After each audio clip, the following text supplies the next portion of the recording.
আজ সকাল থেকেই তো বারে বারে বৃষ্টি হচ্ছে, বাজারে যেতে পারছি না। তারপরে জয়ার আমাদের শরীর খারাপ, বেশি রিস্ক তো খেতে পারবো না। পুঁই শাকটা নিয়ে এসেছি, যদিও ও খাবে না, আমরাই খাবো। ওর জন্য পটল নিয়ে এসেছি, এই যে পটল, হ্যাঁ। কাঁকরোলও নিয়ে এসেছি। তারপরে এই দেখো করলা নিয়ে এসেছি, আমার মেয়ে খাবে করলা সিদ্ধ। আচ্ছা, গাজর, শশা নিয়ে এসেছি, শশাটা ওরা দুজনেই খাবে। শশাটা ওদের খেতে হবে দুজনকেই ভালো করে। শশা নিয়ে এসেছি, অল্প বিনসও নিয়ে এসেছি, এই যে বিনস আছে। আর গাজর আছে, গাজর মেয়ে খাবে না, নাতনি খাবে।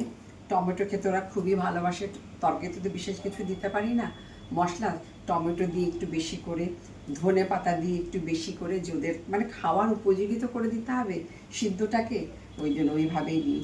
লেবু তো খাবে আমার মেয়ে, লেবু নিয়ে এসেছি, পেঁপেও নিয়ে এসেছি।